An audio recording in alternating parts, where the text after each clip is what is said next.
Dokade što dopira rakata na makedonski odtvorec, dota mu ostava tragi od svojto postojanje i samobitije.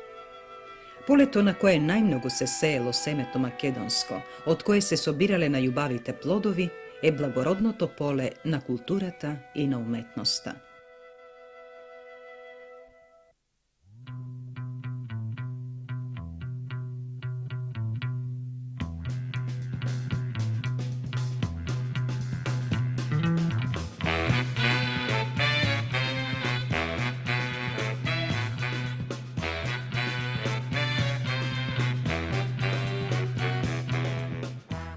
Mnogobrojni i neprocenljivi po svojto značenje se nastanite i delata v ova sfera od živenjetu na makedonski od čovek.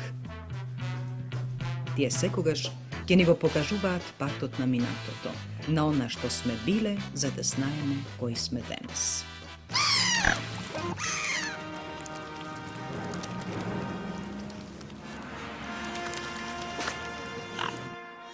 Sjajot nad letoto.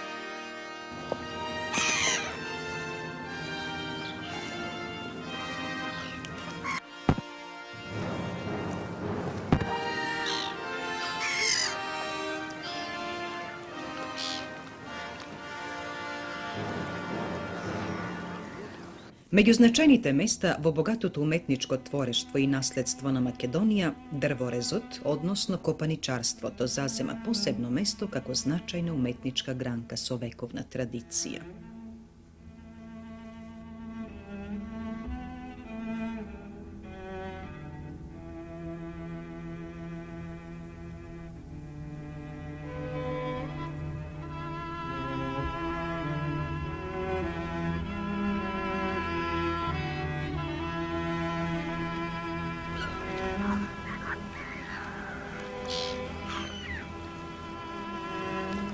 Najstarite začuvani tvorbi kajnas datiraат ušte od 14. vek i tije se pod vlijanije na vizantijskata umetnost. Drvorezot od ovoj period imal sličnosti so dekorativnata plastika vo kamen i se razvival paralelno so neja. Veke od 14. vek pa navamo, reljefnata skulptura vo kamen opadja i neja se poveke jasamenova rezbata vo drvo. Rezbarstvo to vo Makedonija prodolžilo neprečeno da se razviva i vo turski od period. Vo poveke regioni na Makedonije se javuvati prvite rezbarski školi, od koji sekako najpoznata je Priljepsko-Slepčanskata rezbarska škola.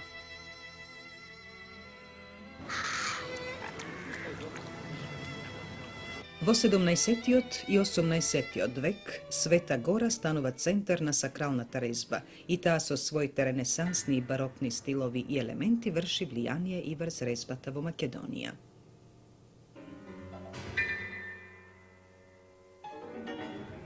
Svojot najvisok podem makedonskata rezba go doživuva kon krajot na 18. i reči si celiot 19. vek. Rekanskiot kraj so selata Gari, Tresonče, Rosoki, Osoj, Galičnik, Lazaropole, Bituše, Trebište i drugi, dava cela plejada imenja od majstori kopaničari. Mijački rezbari od reka najverojetno je usovršile svojeta veština vo nekoj od manastirite na Atos, vo rezbarski trebotilnici na italijansko-venecijanskite majstori. Tije najprvo rabotele pod crkvite od rekanski od kraj, zapotoa da se najdat vo crkvite i manastirite niz balkanskite centri. Osven italijansko-venecijanski od stil, mijačkite majstori vo svojite dela vnesuvale i elementi od sekojdnevni od život, od folklorot na makedonski od čovek, a istovremeno tije se i tolkuvači na biblijskite nastani. Ovi elementi glavno se provlekuvaat niz rabotate i tvoreštvoto na site makedonski rezbari, vključuvajki gi i denešnite stari majstori od Ohrid. Tradicijite na makedonskata rezba ne se prekinuvaat. Vo 1926. godina vo Debar se formira rezbarsko učilište, a osnovač bil Branislav Jovančević od Kragujevac. Veke slednata 1928. godina ova učilište se prefrla vo Ohrid so status na večerno učilište. Podocna učilište to stanova redovno i se vika Maška zanečijska škola, so odel za rezba i ikonografija. Во 1934 година во ово училиште завршува првата генерација резбари во состав Андон Дуков, Димче Пљак, Иван Рупе, Насте Копров и други. Наредната година завршува Наум Донев, потоа следуваат Перо Калајджи, Славе Атанасовски и други.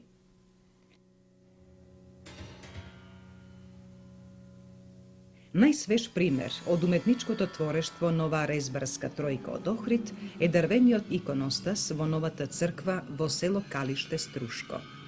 Овој иконостас наедно е и најубавиот украс на оваа црква. Работен е во стилот на мијачките копаничари и изобилува со елементи на ажурната и длабоката резба. Освен библиските сцени, представени се и сцени од животот на македонскиот човек, како и елементи од флората и фауната на Охридското есеро.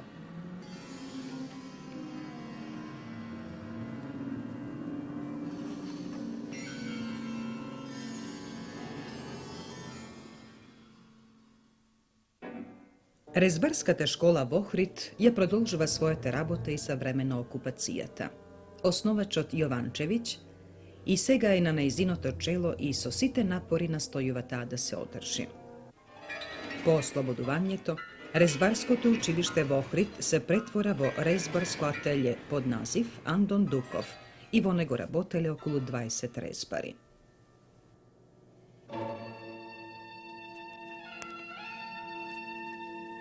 Сјајот над летото.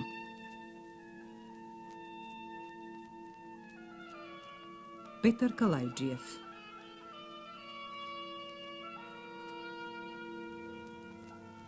Резбарството во Охрид се обнови 1947 година како школа.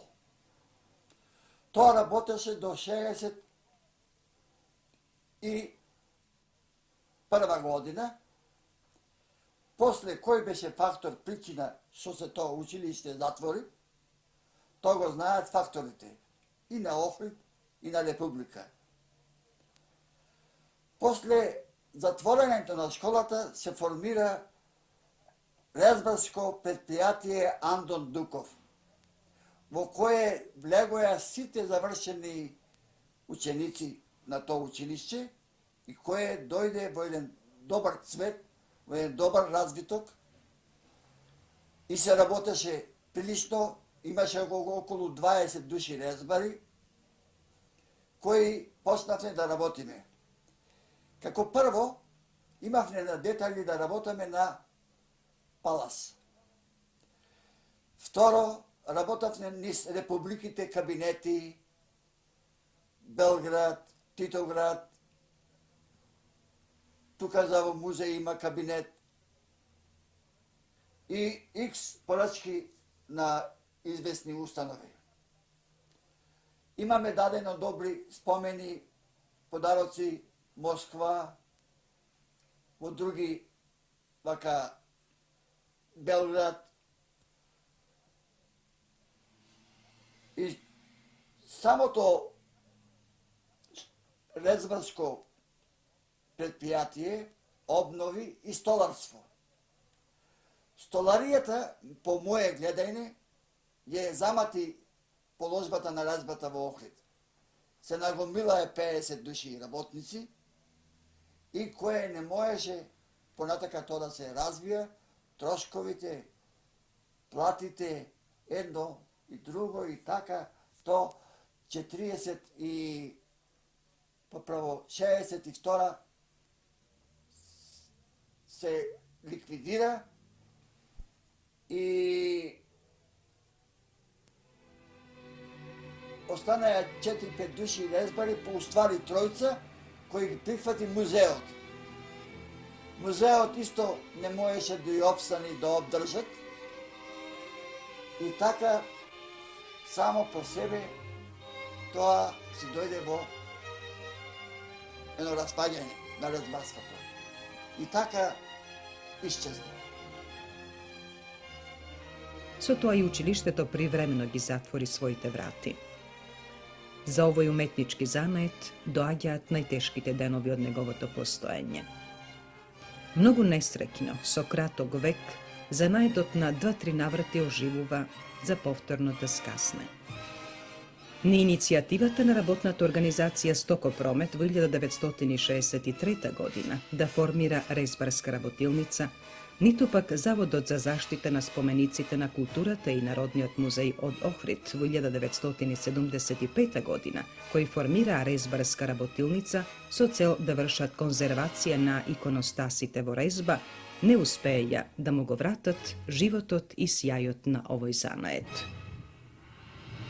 Ние, постарите мајстори, кои биле во Тетово, јас сум бил во Тетово, сум работел за кабинетот на Изборски совет, 20 другари отидоа во Белград. Ние тројца сме меѓу тие сите резбари што постојат во Охрид, најстарите. И после си тргнавме секој на свој начин да си работи. Мене ми лежеше повише ова поради немајне услови на простории. Во кујната тука си работам. Ќе ги видите моите експонати покасно, кои се работани, како се работани. И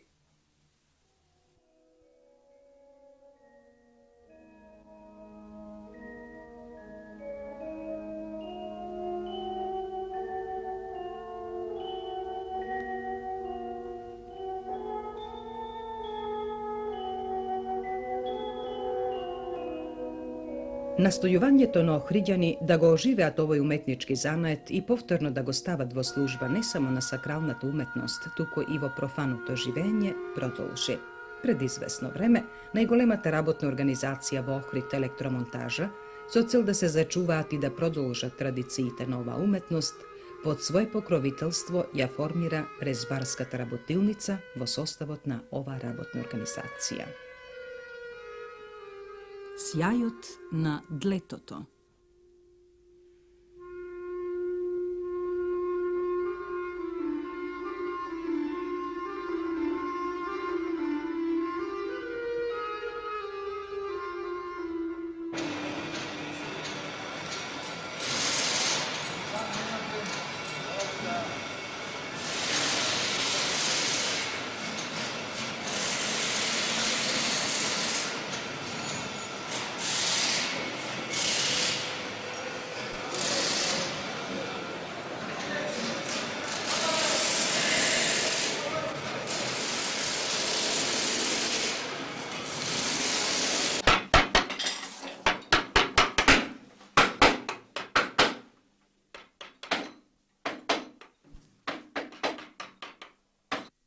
Инженер-архитект Владимир Борозанов. Идејата за настанокот на користењето на охридските мотиви, посебно резбата во охридската архитектура, Здружениот труд ја прифаќа уште пред прилично време, тоа отприлика пред 20 на години, со прифаќањето на мајсторите од бившата Добрезачка школа. во смисла на опаѓање на резбарството, кое е едно дело, може да се речи најубаво во Македонија, на дрво, кој го нема воопсе во Југославија, нашиот стил чисто дебарски, се појави една организација во Охрид ЕМО, она прихвати неколку работници да работат и тие мислат и натака да дејноста ја расшират. И не е лошо да они ја развијат потака да приберат ученици, ако треба и постари нека собера, да се то развие.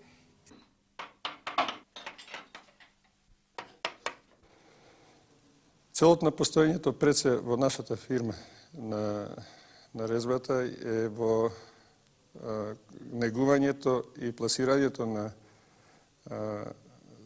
тие сегменти од богатото културно наследство со едно аранжирање во современите простори, како што и овој што гледате денеска, како и со формирањето на еден одел на група работници и последни ученици во нивно прифаќање за понатамошно делување и негување на наследство.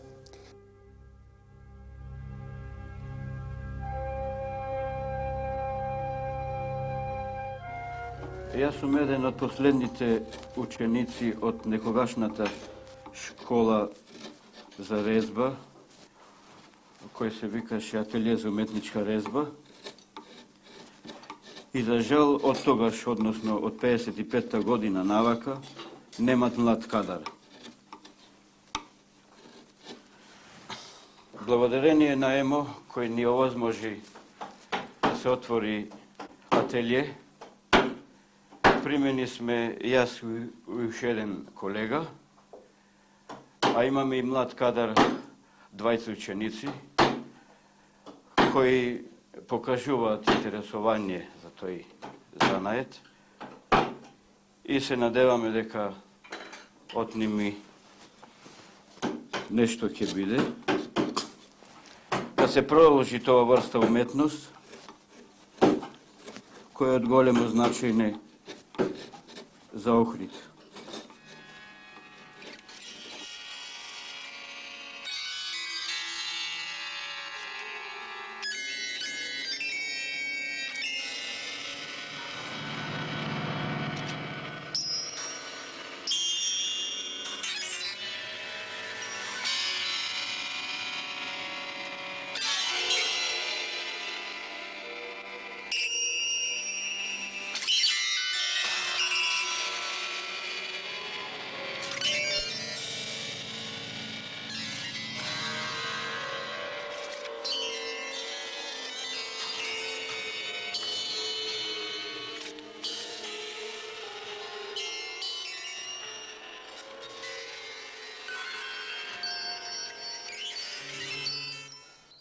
Вработените од ЕМО ги со се срце ги прифатија овие работници, така да од почеток активно учествува во нивното делување, дури со наметнување идеи, дури со активно пратење и материјал. Дури имаше случаи каде што и самите вработени веќе се создаде една таква атмосфера да и се разви практично разбарството и меѓу вработените во електромонтажа. Благодарение на ЕМО што е покажа ова иницијатива, ќе биде и продолжената традиција.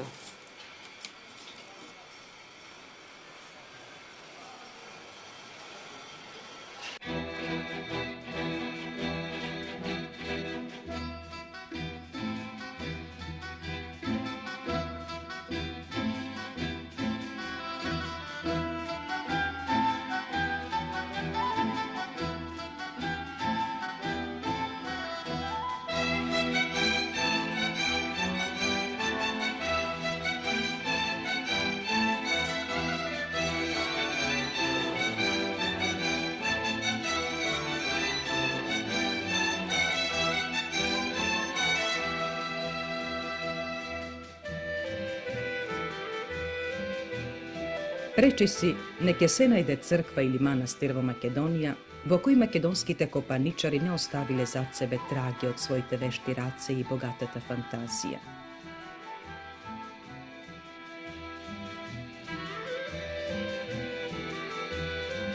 Многу домови низ цела Југославија денес се украсени со делови од мебел, изработен од вештите охридски мајстори.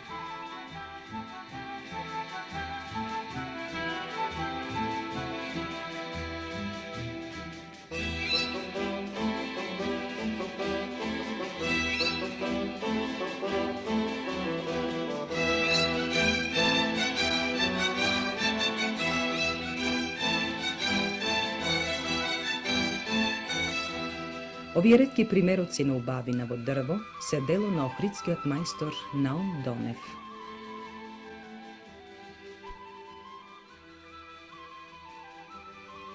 Овој стар мајстор, кој наедно добро ги познава и сликарскиот и скулпторскиот занает, е влюбеник и во македонската песна, особено охридската.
Желбата за продолжување на семејната традиција е исконска во душата на секој уметник.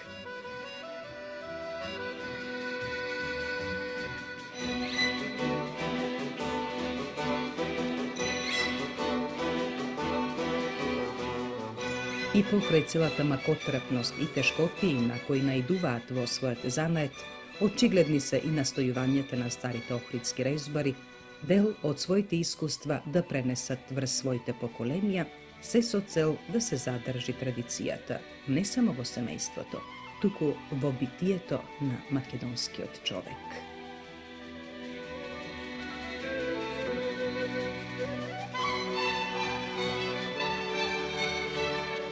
Емисијата ја реализираа сценарио и текст Оливера Христова, снимател Назим Пертев, тонски снимател Мето Николовски, осветлител Стево Здравковски, монтажа Жана Бељан. Текстот го читаше Ружа Карајанова Стојановиќ. Избор на музиката и режија Божидар Тодоровски Бодле.